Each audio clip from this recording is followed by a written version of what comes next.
Yes, Mabruk. Kabla sijaenda kutengeneza hii kitu, hii ni extension nimeitwa na customer jirani yangu hapa nimtengenezee. Yes. Lakini sasa leo kuna jambo ambalo nimeipata. Unaona? Na ningependa kuongea tu initoke. Unaona, ukikuwa sana mzuri kwa watu, ukikuwa mzuri sana kwa watu, yaani ukikuwa mzuri tu kwa watu, kunataka kusaidia, huyu ana shida usaidie, huyu anataka kuonyeshwa direction ya barabara umsaidie, umepata mtu una shida kwa barabarani unataka kumsaidia tu kwa sababu wewe una roho nzuri, bro utaumia. So nimeongea hivyo kwa sababu gani? Leo nimekuwa na experience mbaya ambayo imenipa pressure kiasi. So unaona, asubuhi nimepigiwa simu nikaambiwa Martin natakikana police station. Nikasema sasa mimi sijadhulumu mtu, sijadhulumu mtu, sijaibia mtu. Na unakuanga mtu clean. Kumbe hapa kwa mtandao kuna mtu alipata namba yangu, Facebook kuna mtu alipata namba yangu na akanipigia siku fulani akawa anataka kufanywa kazi. Lakini kwa sababu anajua niko stage na niko Malindi hapa kuna matukutuku wanapepa watu, kuna mapikipiki, unaona pikipiki kama hii. Hawa ni vijana ambao ninawatuma, kuna tukutuku kama hizo. Naweza kumulika tukutuku tu watu waone. Angalia onyesha tukutuku. Kuna tukutuku, alafu kuna watu wanajua mambo ya niko stage na mtu akitaka connection ya kubebewa kitu na tukutuku ama kupata boda wa kumtuma mahali anapatikana. So nikapigiwa simu na yule jamaa. Nikawa namuelezea, akawa ananiambia, huyo mama akaniambia nimtafutie boda. Unaona? Katika ile hali ya kuwa nimtafutie boda akasema hata anataka tukutuku, mzigo ni mkubwa.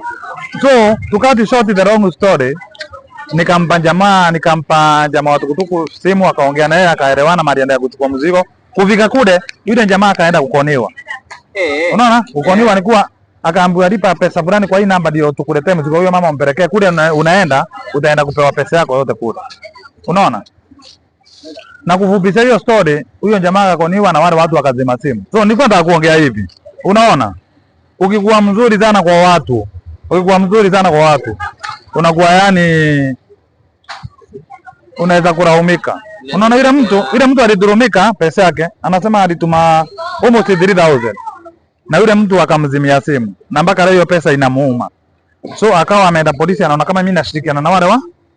Huyo mtu nitambana jina lake kwa sababu ni rafiki yangu, tunafanya kazi na yeye na ni kawaida mtu kama amedhulumika. Obviously lazima mtu utasikia kukazirika na utasikia tu na hukumika roho.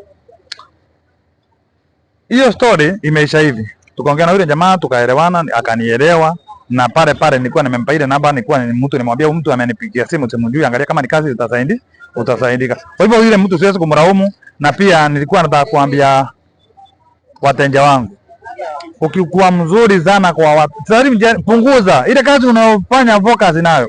Kama hii extension nimeitwa na customer, bado nimchukulie jirani, nikachukua nimtengenezea kwa sababu ni mtu anamjua.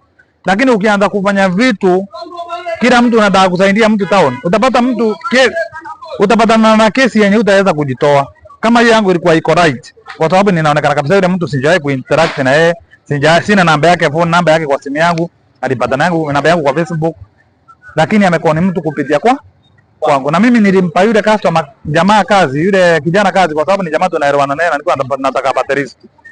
So wakati mwingine nitupunguze uzuri. Ukiwa ni mzuri sana yani kwa watu, bro, take caution. Ukikuwa ni mzuri sana kwa watu, mambo huenda ukaingia mahali babaya. Kwa hivyo hivi jioni nawaambia yule mwenye anapatana na hii sura mara ya kwanza, pale YouTube ni Vudi Martin, usubscribe, Facebook follow Vudi Martin, TikTok ni Vudi Martin. Thank you for watching.